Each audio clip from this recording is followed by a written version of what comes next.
Hello H S A aspirants. അപ്പോൾ നമ്മൾ ഇന്ന് മുതൽ വളരെ ഡീറ്റെയിൽ ആയിട്ടുള്ള H S A classes start ചെയ്യുകയാണ് ഇൻ ഇംഗ്ലീഷ്. അപ്പോൾ നിങ്ങൾക്ക് ഇനിയിപ്പം എച്ച് എസ് എയുടെ ആദ്യത്തെ കുറച്ച് ക്ലാസ്സസ് വേണം എന്നുണ്ടെങ്കിൽ ഷോർട്ട് ക്വസ്റ്റ്യൻസും എം സി ക്യൂവും ഒക്കെ ഞാൻ ഡിസ്കസ് ചെയ്തിട്ടുണ്ട്. അത് കിട്ടണം എന്നുണ്ടെങ്കിൽ എൻ്റെ ചാനലിൻ്റെ പ്ലേലിസ്റ്റിൽ പോയി കഴിഞ്ഞാൽ PSC ഗ്രാമർ എന്ന് പറഞ്ഞൊരു സെക്ഷൻ ഉണ്ട്.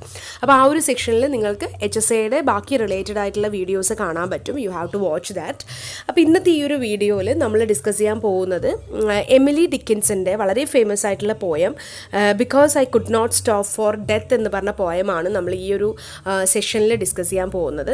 അപ്പോൾ നമ്മൾ എപ്പോഴും ഒരു പോയം പഠിക്കുന്ന സമയത്ത് നമ്മൾ ആദ്യം നോക്കേണ്ടത് അതിൻ്റെ റൈറ്റർ, കോണ്ടെക്സ്റ്റ്, പിന്നെ പോയത്തെക്കുറിച്ചാണ്.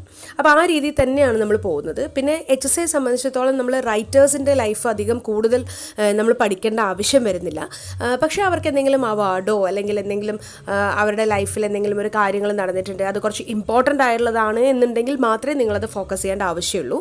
ലൈക്ക് നോബൽ പ്രൈസ്, കേരള സാഹിത്യ അക്കാദമി അവാർഡ്, കേന്ദ്ര സാഹിത്യ അക്കാദമി അവാർഡ്, അപ്പോൾ അങ്ങനത്തെ കുറച്ച് അവാർഡ്സ് ഒക്കെ ഉണ്ടെങ്കിൽ you have to study that and all. അപ്പോൾ നമ്മൾ ഇന്ന് എമിലി ഡിക്കിൻസിലേക്ക് കടക്കുന്ന സമയത്ത് നമ്മൾ ആദ്യം റൈറ്ററെ കുറിച്ച് പറയണം. She was actually an American poetess and she was born on 1830 and died in 1886. പിന്നെ അതേപോലെ തന്നെ ഈ ഒരു എമിലി ഡിക്കിൻസിനെ കുറിച്ച് പറയുമ്പോൾ ഷി വാസ് വെരി റെബല്യസ്, വളരെ റെബല്യസ് കൈൻഡ് ഓഫ് പേഴ്സൺ ആയിരുന്നു. ആൻഡ് അതേപോലെ തന്നെ 1775 പോയംസ് ആണ് ഇൻ ടോട്ടൽ. നമ്മൾ ഈ ഒരു എമിലി ഡിക്കിൻസിൻ്റെ പോയംസ് എടുക്കുമ്പോൾ 1775 പോയംസ് ആണ് പോയട്രസിൻ്റെ ക്രെഡിറ്റിൽ നമുക്ക് കാണാൻ പറ്റുക. അതേപോലെ തന്നെ she was very much influenced by Jane Eyre എന്ന് പറയുന്ന ആ ഒരു നോവൽ ഇദ്ദേഹം വളരെയധികം ഈ ഒരു റൈറ്ററിനെ, അതായത് എമിലി ഡിക്കിൻസിനെ സ്വാധീനിച്ചിട്ടുണ്ട്. അപ്പോൾ അതും നമുക്ക് കാണാൻ പറ്റും അവരുടെ ലൈഫ് നോക്കുന്ന സമയത്ത്. ആൻഡ് പിന്നെ ഇദ്ദേഹത്തിൻ്റെ പോയട്രിയിലേക്ക് വരുമ്പോൾ, പോയറ്റിലേക്ക് വരുന്ന സമയത്ത് നമുക്ക് കാണാൻ പറ്റുന്ന ഒരു സവിശേഷത എന്ന് പറഞ്ഞു കഴിഞ്ഞാൽ ഒട്ടുമിക്ക എല്ലാ പോയംസും എമിലി ഡിക്കിൻസൺ എഴുതിയിരുന്നത് ഒരു ഹിംസ് രൂപത്തിലായിരുന്നു. സങ്കീർത്തനങ്ങൾ പോലെയുള്ള വളരെ ചെറിയ പോയംസ് ആണ് she use to write and all. പക്ഷേ ആ പോയത്തിൻ്റെ ഒരു പ്രത്യേകത എന്ന് പറഞ്ഞു കഴിഞ്ഞാൽ അതിലുള്ള തീംസ് എന്ന് പറയുന്നത് ഒന്നുകിൽ ഡെത്ത് ആയിരിക്കും, അല്ലെങ്കിൽ ലവ് ആയിരിക്കും, അല്ലെങ്കിൽ നേച്ചർ ആയിരിക്കും. അപ്പോൾ ഈ ഒരു 3 തീംസിലാണ് ഒട്ടുമിക്ക എല്ലാ വർക്ക്സും നമുക്ക് ഈ ഒരു എമിലി ഡിക്കിൻസിൻ്റെ കാണാൻ പറ്റുക. പക്ഷേ വളരെ പരിതാപകരമായ ഒരു കാര്യം എന്ന് പറഞ്ഞു കഴിഞ്ഞാൽ ഓൺലി 7 പോയംസ് were published. ഇത്രയും പോയംസ്, അതായത് 1775 പോയംസ് എഴുതിയിട്ടുണ്ടെങ്കിലും 7 പോയം മാത്രമാണ്, അതായത് 7 പോയംസ് മാത്രമാണ് ഈ ഒരു എമിലി ഡിക്കിൻസിൻ്റെ പബ്ലിഷ് ചെയ്തിട്ടുള്ളത്. അതേപോലെ തന്നെ first poetry collection was published by her friends Mabel Loomis and Thomas Higginson. ഇവർ രണ്ടാളും, മേബൽ ലൂമിസും തോമസ് ഹിഗിൻസൺ എന്ന് പറയുന്ന 2 ഫ്രണ്ട്സാണ്, എമിലി ഡിക്കിൻസിൻ്റെ 2 ഫ്രണ്ട്സാണ് അവരുടെ പോയംസ് അധികവും പബ്ലിഷ് ചെയ്തത്. അപ്പോൾ ആദ്യത്തെ പോയട്രി കളക്ഷൻ പബ്ലിഷ് ചെയ്തത് ഈ പറഞ്ഞ പോലെ ഇവർ രണ്ടാളും ഫ്രണ്ട്സ് കൂടിയിട്ടാണ്. അതിനൊരു ടൈറ്റിലൊന്നും അവർ കൊടുത്തിരുന്നില്ല. ജസ്റ്റ് ഓരോ പോയത്തിൻ്റെയും ഫസ്റ്റ് ലൈൻ എടുക്കും, that became the title of her poems. പോയംസിൻ്റെ ഉള്ളിൽ തന്നെയുള്ള ആദ്യത്തെ ലൈന് വെച്ചിട്ടാണ് എല്ലാ പോയവും നമുക്ക് ടൈറ്റിൽ കൊടുത്തിരുന്നത്. പക്ഷേ ഡ്യൂറിങ് ദ ടൈം ഓഫ് 1955 ഒരു പോയട്രി കളക്ഷൻ വേറൊരു പേരിൽ തന്നെ, അതായത് സെപ്പറേറ്റഡ് ആയിട്ടുള്ള ഒരു പേരിൽ തന്നെ ഒരു പോയട്രി കളക്ഷൻ ഉണ്ടായിരുന്നു, പബ്ലിഷ് ചെയ്തിട്ടുണ്ടായിരുന്നു. And the name of that particular poetry collection is chariot എന്നാണ് ആ ഒരു പോയട്രി കളക്ഷൻ്റെ പേര്. ഇനി നമ്മൾ പോയറ്റിലേക്ക് കടക്കുമ്പോൾ we can see that here also we can see that the title is taken from the first line of the poem. ഈ പോയത്തിൻ്റെ first line വെച്ചിട്ട് തന്നെയാണ് ഈ ഒരു പോയത്തിൻ്റെ ടൈറ്റിൽ നമുക്ക് കാണാൻ പറ്റുക. ആൻഡ് ഈ ഒരു പോയറ്റിലും the writer is speaking about death. Almost എല്ലാ പോയറ്റിലും നമുക്ക് കാണാൻ പറ്റുന്നത് ഡെത്ത് കാണാം, ലവ് കാണാം, നേച്ചർ കാണാം. അപ്പോൾ ഈ ഒരു പോയറ്റിലും നമുക്ക് ഡെത്തിനെയാണ് റൈറ്റർ മെയിനായിട്ട് പറയുന്നത്, because I could not stop for death. So നമുക്ക് പോയറ്റിലേക്ക് ലൈൻ 1 by 1 ആയിട്ട് കടക്കുമ്പോൾ ആദ്യത്തെ സ്റ്റാൻസയിൽ റൈറ്റർ പറയുന്ന ഒരു കാര്യം, because I could not stop for death so he stopped it. അപ്പോൾ ഞാൻ പോയം ഡീറ്റെയിൽ ആയിട്ട് വായിക്കുന്നില്ല, I'm just giving you the summaries of each line. Okay, and you have to read the poem that I have given in the സ്ക്രീനിൽ ഞാൻ തന്നിരിക്കുന്ന poem നിങ്ങൾ വായിക്കുക. അതിൻ്റെ ജസ്റ്റ് സമ്മറിയാണ് ഞാൻ പറയുന്നത്. So when the poem begin ചെയ്യുന്ന സമയത്ത് നമുക്ക് കാണാൻ പറ്റും, she saying that because I could not stop for death, എനിക്ക് ഡെത്തിനെ സ്റ്റോപ്പ് ചെയ്യാൻ പറ്റില്ല, because I was not able to stop death, he stop for me. So in the first stanza itself, we are getting a personification. So you know what is personification? Personification എന്ന് പറഞ്ഞു കഴിഞ്ഞാൽ നമ്മൾ ജീവനില്ലാത്ത അല്ലെങ്കിൽ abstract ആയിട്ടുള്ള ഒരു കാര്യത്തിന് നമ്മളൊരു ഫിസിക്കൽ അപ്പിയറൻസ് കൊടുക്കുന്നതാണ്. ജീവനുള്ളതായിട്ട് നമ്മൾ വിചാരിച്ചിട്ട് അതിനെക്കുറിച്ച് പറയുന്നതാണ് personification. So here he means it's actually death. So the writer says that as she was not able to stop death, death stopped for her. That means death, because I could not stop for death, so the death stopped for me. So now what the death was doing, death എന്ന് പറയുന്നതിനെ ഒരു gentleman ആയിട്ട് ഒരു മാൻ ആയിട്ട് അദ്ദേഹം ഈ പോയട്രസ് compare ചെയ്യാണ്. So death is personified as a gentleman. So in the carriage, and the writer says that they were moving in a carriage. They were in a carriage which was drawn by the horses. Horses വലിച്ചുകൊണ്ട് പോകുന്ന ഒരു carriageൽ the writer says that we are in a carriage. So there are actually 3 persons. One, the poetress. Second, death. Third, ഇമ്മോർട്ടാലിറ്റിയും കൂടെ ഈ റൈറ്ററിൻ്റെ കൂടെ ഇങ്ങനെ travel ചെയ്യുന്നുണ്ട്. So there are 3 people. There are one more thing there in the chariot is actually the immortality, the poetress and the death. And then she continues to say that we slowly moved or started our journey and he was riding the carriage very slowly. So who was riding the carriage? It was the death. So ഇപ്പം നമ്മൾ നോക്കുകയാണെങ്കിൽ the writer was actually in the carriage along with death and immortality, and the writer also says that he is riding the carriage very slowly. So we are very slowly moving from one place to the other. അപ്പോൾ ഒരു സ്ഥലത്ത് നിന്ന് മറ്റൊരു സ്ഥലത്തേക്ക് നമ്മൾ പോവുകയാണ്. They are going to somewhere that we will get at the last line of the poem.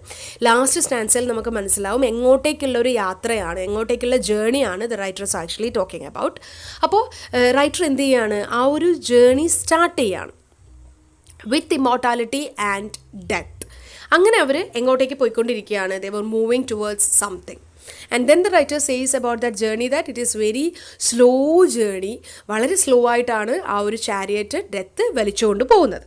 And then the writer says that I just felt everything, I just left everything. അതായത് ഞാൻ ഇദ്ദേഹത്തിനെ കണ്ടപ്പോൾ, ഡെത്തിനെ കണ്ട സമയത്ത് ഒരു ജെന്റിൽമാനായിട്ട് കൺസിഡർ ചെയ്യാണ്. അപ്പോൾ ഡെത്തിനെ കണ്ട സമയത്ത് ഞാൻ എൻ്റെ എല്ലാ കാര്യങ്ങളും, എൻ്റെ ലേബർ ആയാലും എൻ്റെ വർക്ക് ആയാലും എൻ്റെ റൈറ്റിംഗ് ആയാലും എല്ലാം ഞാൻ ഉപേക്ഷിച്ചിട്ടാണ് I am going with this person, and we are just moving from one place to the other in a chariot. And our chariot la arukinde, immortality is there, writer was there, and then the death, because death is riding the chariot. And then she also says that, not he, she also says that he was very genuine, as I found that the person who is riding, he, death, seems to be very genuine to him. So for him, അതുകൊണ്ട് തന്നെ അദ്ദേഹത്തിന് വേണ്ടിയിട്ട് ഞാൻ എൻ്റെ എല്ലാ കാര്യങ്ങളും മാറ്റി വെച്ചിട്ട് I left everything in my life behind and I am going with him. ഞാൻ അദ്ദേഹത്തിൻ്റെ കൂടെ യാത്ര പോവുകയാണ്. ഇനി വരുന്ന സ്റ്റാൻസാസിൽ അത് റൈറ്റർ പറയുന്നതെന്ന് പറഞ്ഞു കഴിഞ്ഞാൽ ഈ ഒരു ജേണിയുടെ ഇടയിൽ എന്തൊക്കെ കാര്യങ്ങളാണ് കണ്ടത് എന്നുള്ളതാണ് she was actually describing. What all the sceneries that she had. ആ ഒരു ജേണിയുടെ ഇടയിൽ എന്തൊക്കെ സീനറീസാണ് കണ്ടത് എന്നുള്ളത് റൈറ്റർ പറയുകയാണ്. പക്ഷേ അത് പറയുന്ന സമയത്ത് തന്നെ we can get that each scenery represents and period in the life of human ബീയിങ്സിൻ്റെ ലൈഫിലുള്ള 3 പീരിയഡുകളാണ് ഈ റൈറ്റർ ഈ ഒരു സീനറീസിലൂടെ നമുക്ക് കാണിച്ചു തരുന്നത്. അപ്പോൾ ആദ്യം അതിനെ പാസ് ചെയ്യുന്നത് we pass the school where children were playing in the ground during the interval. അപ്പോൾ ആദ്യം പാസ് ചെയ്യുന്നത് എന്ന് പറഞ്ഞു കഴിഞ്ഞാൽ ഒരു സ്കൂളാണ്. ആ സ്കൂളിൽ കുട്ടികൾ പഠിക്കുന്നതല്ല നമുക്ക് കാണിച്ചു തരുന്നത്, മറിച്ച് കുറച്ച് കുട്ടികൾ ഇങ്ങനെ ഗ്രൗണ്ടിൽ കളിക്കുകയാണ് ഇൻ്റർവെൽ ടൈമിൽ. അപ്പോൾ അത് ഇൻഡിക്കേറ്റ് ചെയ്യുന്നത് നമ്മളുടെ first stage of life, that is childhood. Very happy, very eccentric, very enthusiastic, ആ ഒരു വളരെ ഹാപ്പി ആയിട്ടുള്ള, വളരെ എനർജറ്റിക് ആയിട്ടുള്ള ഒരു ചൈൽഡ്ഹുഡ്, നമ്മുടെ ആദ്യത്തെ ഫേസ് ഓഫ് ലൈഫാണ് ഫസ്റ്റ് സീനറിയിലൂടെ റൈറ്റർ നമുക്ക് കാണിച്ചു തരുന്നത്. സോ അപ്പോൾ നമുക്ക് HSAയിൽ ക്വസ്റ്റ്യൻസ് പ്രതീക്ഷിക്കാം. ഏതാണ് ആദ്യം അദ്ദേഹം ഈ പോയട്രസ് കണ്ട സീൻ എന്ന് ചോദിക്കുമ്പോൾ നമുക്ക് കിട്ടുന്ന ഒരു ആൻസർ എന്താണ്? It was a school where the children are playing on the ഗ്രൗണ്ടിൽ കളിച്ചുകൊണ്ടിരിക്കുന്ന കുട്ടികളെയാണ് നമ്മൾ ആദ്യം കാണുന്നത്. ആൻഡ് ആ ഒരു സീൻ റെപ്രസെൻറ്റ് ചെയ്യുന്നത് the first stage of human being, that is childhood. ഇനി രണ്ടാമത്തെ ഇതിലേക്ക് പോകുന്ന സമയത്ത് നമുക്ക് കാണാൻ പറ്റുക we pass the gazing grain just before the ripe of this grain. And which shows the second stage of life. അപ്പോൾ രണ്ടാമതായിട്ട് അവർ പാസ് ചെയ്യുന്നത്, ഒന്നാമതായിട്ട് അവർ പാസ് ചെയ്യുന്നത് ഒരു സ്കൂളാണ്, അവിടെ കുട്ടികൾ കളിച്ചുകൊണ്ടിരിക്കുന്നുണ്ട് ഗ്രൗണ്ടിൽ. അപ്പോൾ that indicate the childhood, the first stage of human being. ഇനി സെക്കൻഡായിട്ട് അവർ പാസ് ചെയ്യുന്നത്, സെക്കൻഡായിട്ട് ഈ റൈറ്ററും അതേപോലെ തന്നെ ഡെത്തും ഇമ്മോർട്ടാലിറ്റിയും പാസ് ചെയ്യുന്നത്, ആ ഒരു ചാരിയറ്റിൽ പാസ് ചെയ്യുന്ന സമയത്ത് അവർ കാണുന്ന രണ്ടാമത്തെ സീനറി എന്ന് പറയുന്നത് it was A gazing grain. ഒരു വലിയൊരു ഫീൽഡ് അവർ കാണുകയാണ്. ആ ഒരു പാടത്ത് അല്ലെങ്കിൽ ആ ഒരു വയലിൽ അവർ കാണുന്നത് എന്ന് പറഞ്ഞു കഴിഞ്ഞാൽ കൊയ്യാൻ പാകമായി നിൽക്കുന്ന നെൽപ്പാടങ്ങളെയാണ് അവർ കാണുന്നത്. അപ്പോൾ നെൽപ്പാടങ്ങളിൽ എന്താണ് അവർ കാണുന്നത്? നെല്ലുകളാണ് അല്ലേ. അപ്പോൾ ആ നെല്ല് വളരെ ഗോൾഡൻ കളറിൽ, all the grains are ready to be ripen. So golden കളറിൽ നമുക്ക് ഈ ഒരു പാടം കാണാൻ പറ്റും, ഗ്രെയിൻ കാണാൻ പറ്റും. Actually it is gazing. So ഈ ഒരു ഗേസിങ് ഗ്രെയിൻ സിംബലൈസ് ചെയ്യുന്നത്, അല്ലെങ്കിൽ ആ ഒരു ഫീൽഡ് സിംബലൈസ് ചെയ്യുന്നത് the middle age of human being, നമ്മളുടെ ലൈഫിൻ്റെ മിഡിൽ ഏജിനെയാണത് റെപ്രസെൻ്റ് ചെയ്യുന്നത്. ആൻഡ് അതേപോലെ തന്നെ the stage symbolises the maturity stage of individual, അതായത് മെച്യൂർഡ് സ്റ്റേജ്. നമ്മൾ കുറച്ചുകൂടി മെച്യൂർഡായ ആളുകളെ ആണ്, അല്ലെങ്കിൽ ആ ഒരു സ്റ്റേജാണ് ഈ ഒരു സീനറിയിലൂടെ റൈറ്റർ നമ്മളെ മുന്നിലേക്ക് കൊണ്ടുവന്നത്. ഇനിയിപ്പോൾ we pass the setting sun. ഇനി ലാസ്റ്റായിട്ട്, അതായത് മൂന്നാമത് അവർ കാണുന്ന ഒരു കാര്യം എന്ന് പറഞ്ഞു കഴിഞ്ഞാൽ, ആദ്യം സ്കൂളിൽ കുട്ടികൾ കളിക്കുന്നത് കണ്ടു, പിന്നെ പാടത്ത് നെൽവരമ്പിൽ വയലിൽ കുറച്ചിങ്ങനെ കൊയ്യാൻ പാകമായി നിൽക്കുന്ന ഗേസിങ് ഗ്രെയിൻ അവർ കാണുകയാണ്. That symbolizes the maturity stage of human being or the second stage of human being. പിന്നെ കുറച്ചും കൂടി മുന്നോട്ടേക്ക് പോകുമ്പോൾ she is seeing the setting sun. Setting സണ്ണിനെ കാണുകയാണ്. And definitely we know setting sun symbolizes the last stage of human being. നമ്മൾ last സ്റ്റേജാണ് represent ചെയ്യുന്നത്. ആൻഡ് അതേപോലെ തന്നെ ഫോർത്ത് സ്റ്റാൻസയുടെ ബിഗിനിങ്ങിൽ, തേർഡ് സ്റ്റാൻസയുടെ എൻഡിലാണ് അവർ പറയുന്നത് സെറ്റിംഗ് സണ്ണിനെ പാസ് ചെയ്യുന്നു എന്നുള്ളത്. അതുപോലെ തന്നെ ഫോർത്ത് ലൈനിൻ്റെ ബിഗിനിങ്ങിൽ നമുക്ക് വീണ്ടും ഒരു ഹീ കാണാൻ പറ്റും. പക്ഷേ ഇവിടെ ഈ ഒരു ഹീ എന്ന് പറയുന്നത് ഇറ്റ്സ് നോട്ട് ഡെത്ത്. നമ്മൾ ആദ്യത്തെ സ്റ്റാൻസ എടുത്ത് നോക്കുമ്പം അവിടെ ഹീ എന്ന് പറയുന്നത് ഡെത്ത് ആയിരുന്നു. പക്ഷേ നാലാമത്തെ സ്റ്റാൻസയുടെ ഫസ്റ്റ് ലൈനിലേക്ക് നമ്മൾ വരുമ്പോൾ നമുക്ക് കാണാൻ പറ്റുന്ന ഹീ എന്ന് പറയുന്നത് it is the setting sun. So the writer says that we didn't pass him, he passed us. അവരാണ്, അല്ലെങ്കിൽ സെറ്റിംഗ് സണ്ണാണ് നമ്മളെ പാസ് ചെയ്ത് പോയത്. And the setting sun or mention sun as a setting sun, and it is also mentioned as he. So you have to remember that third stage of life, that is death. അപ്പോൾ ഈ ഒരു setting sun എന്ന് പറയുന്നത് എന്താണ്? It is the last stage where we are nearing towards death. ഡെത്തിൻ്റെ അടുത്തേക്ക് എത്തുന്ന ആ ഒരു സ്റ്റേജാണ് സെറ്റിംഗ് സണ്ണ് കൊണ്ട് റെപ്രസെൻറ്റ് ചെയ്യുന്നത്. ചൈൽഡ്ഹുഡ് നമുക്കുണ്ടായിരുന്നു, school and the children who are playing there. പിന്നെ നമുക്ക് സെക്കൻഡ് ഗേസിംഗ് ഗ്രെയിൻ ഉണ്ടായിരുന്നു, which symbolizes the middle age or the maturity. Third stage എന്ന് പറയുന്നത്, അല്ലെങ്കിൽ തേർഡ് സീനറി എന്ന് പറയുന്നത് it is the setting sun. And the setting sun symbolizes the life where we are nearing to death. ഇനി അടുത്തത് നമുക്ക് കാണാൻ പറ്റുക. അപ്പോൾ ആ ഒരു സമയത്ത് റൈറ്റർ പറയുകയാണ്, സെറ്റിംഗ് സണ്ണ് കഴിഞ്ഞിട്ടുള്ള ആ ഒരു സ്റ്റേജിൽ I can feel cold or chillness. എനിക്ക് വളരെ ഒരു ചിൽനെസ് എനിക്ക് അനുഭവപ്പെടുകയാണ്, എനിക്ക് വളരെ തണുപ്പ് തോന്നുകയാണ്. Because she is entering to something, and that something is in the last stanza of the poem, and she is entering into something. And she also says that she was wearing the gosama, which is a net like dress. അതായത് gossamer എന്ന് പറയുന്നത്, she is wearing gossamer. That is what she says. I have only gossamer, I had weared only gossamer. ഗോസമയാണ് ഞാൻ ഇട്ടിരിക്കുന്നത്. അപ്പോൾ gossamer എന്ന് പറയുന്നത് it is like a net like or web like, നമ്മൾ കോബ് വെബിൻ്റെ പോലെയൊക്കെയുള്ള ഡ്രസ്സിനെയാണ് നമ്മൾ ഗോസമ എന്ന് പറയുക. സോ ആ ഒരു ലിനൻ ടൈപ്പ് അല്ല, നമ്മളൊരു നെറ്റ് ടൈപ്പ് ഡ്രസ്സാണ് റൈറ്റർ ഇട്ടിരിക്കുന്നത്. അപ്പോൾ ആ നെറ്റ് ടൈപ്പ് ഡ്രസ്സ് ഇട്ടതുകൊണ്ട് തന്നെ she can feel that chillness when she entered in to the other stage. Setting സണ്ണിൻ്റെ ആ ഒരു സ്റ്റേജൊക്കെ കഴിഞ്ഞ് കുറച്ചും കൂടി മുന്നോട്ടേക്ക് പോകുമ്പോൾ she can feel the chillness as she is entering to something, as she is very close to something. And she also felt the chillness, my tippet only tulle. So she says that I am only wearing a gossamer, and I am wearing a gown which is made up of gossamer, and I am also having a tippet. Tippet, you know, nowadays we can see that all the teenagers and everyone is wearing these kinds of dress. That I have put the picture, you just have to look into that.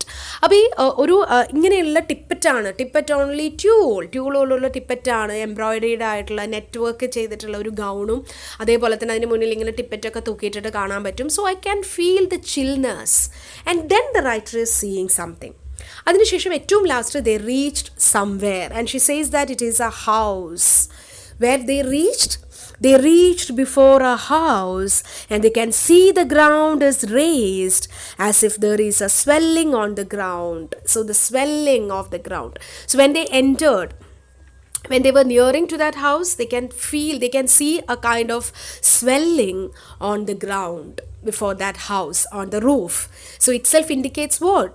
It's a graveyard, it's the grave where they are reaching. And then what she says, raised as if there is a swelling on the ground, roof of the house also symbolizes the portion that covers the grave. ഗ്രേവിൻ്റെ അല്ലെങ്കിൽ കുഴിമാടത്തിൻ്റെ നമ്മളെ ശവകുടീരത്തിൻ്റെ മേലെയുള്ള ആ ഒരു മൂടി അല്ലെങ്കിൽ ആ ഒരു covering ആയിട്ടാണ് അതിനെ കമ്പയർ ചെയ്തിരിക്കുന്നത്, roof of the house. So she entered in to that house and she says that she is very near to that house and she is standing in front of that. She can see a swelling on the ground which symbolizes the grave, and she can also see the roof of the house which symbolizes the top of that grave or tomb അല്ലെങ്കിൽ ശവകുടീരത്തിൻ്റെ മേലെയുള്ള ആ ഒരു covering ആയിട്ടാണ് ആ ഹൗസിൻ്റെ റൂഫിനെ compare ചെയ്യുന്നത്. And then house symbolize the grave. I can see the roof in the house, staying in the house and yet feel shorter than the day and which is passing so quickly. So when she reached in front of that house, she can feel that the days were very short. അത് ആ പോയട്രസിൻ്റെ മുന്നിലുള്ള ഡേയ്സൊക്കെ വളരെ ചെറുതായിട്ട് അല്ലെങ്കിൽ വേഗം വളരെ സ്പീഡിൽ pass ചെയ്യുന്ന പോലെ she is feeling.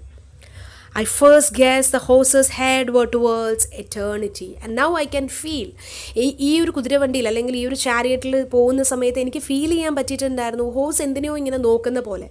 And now I can feel that what it is seeing, the horse were actually looking towards eternity. Okay, so towards the end of that poem, the poet reaches a house. The poetress was actually able to see a house, see the roof, and she is also seeing a swelling on the ground which symbolizes death, grave, graveyard, and the cover at the top of the tomb.